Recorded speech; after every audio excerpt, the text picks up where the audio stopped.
ఎందుకు చెప్తున్నా అంటే ప్రేమేందంటారా, దేవుడు ఏర్పాటు చేసుకున్న వారిని మనము కించపరచకూడదు. మాటల ద్వారైనా, లేకపోతే చూపుల ద్వారానైనా, లేకపోతే దేని ద్వారానైనా, మన క్రియల ద్వారానైనా ఏం చేయాలండి?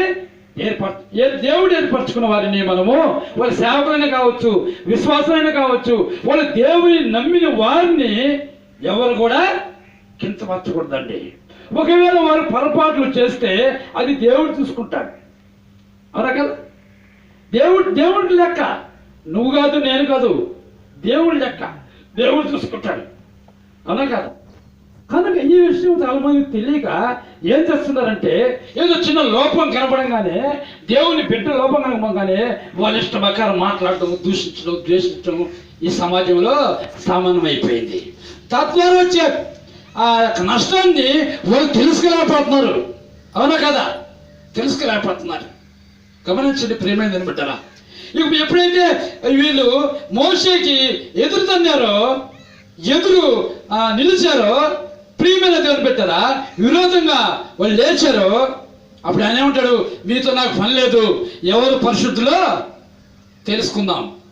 మేము ఒక్కొక్కరు ఒక్కొక్క దోపారు తీసుకొని వాటి వెలిగించి దేవుని దగ్గర తీసుకురండి అని చెప్పి ఆయనే ఎవరు పరిశుద్ధి అని చెప్పి ఏర్పాటు చేస్తాడు అని చెప్పగానే వాళ్ళందరూ తీసుకొచ్చారు. దేవుని సన్నిధికి ఎప్పుడైతే తీసుకొచ్చారో అప్పుడు దేవుడు ఏం చేశాడంటే, దేవుని అగ్ని వాళ్ళ మీదకు పంపి వాళ్ళందరినీ కాల్చేస్తాడండి. హల్లెలూయా. మోసే ఒక్కడే మిగులుతాడు. ప్రియమైన దేవుని బిడ్డరా, ఎందుకంటే మోషేని ఏర్పాటు చేసుకున్నాడు. దేవుడు ఏర్పాటు చేసుకున్న వారి మీద ఎవరు కూడా ఎటువంటిది కూడా అంటానికి కానీ, వినటానికి కానీ, చేయటానికి కానీ, చెప్పడానికి కానీ, శోధిస్తానికి కానీ ఎవరికి అధికారం లేదు. అలా చేస్తే దేవుడే వారికి చర్య తీసుకుంటాడు. దేవుని ద్వారా వాళ్ళకి నష్టం వస్తుంది, భయంకర నష్టం వస్తుంది.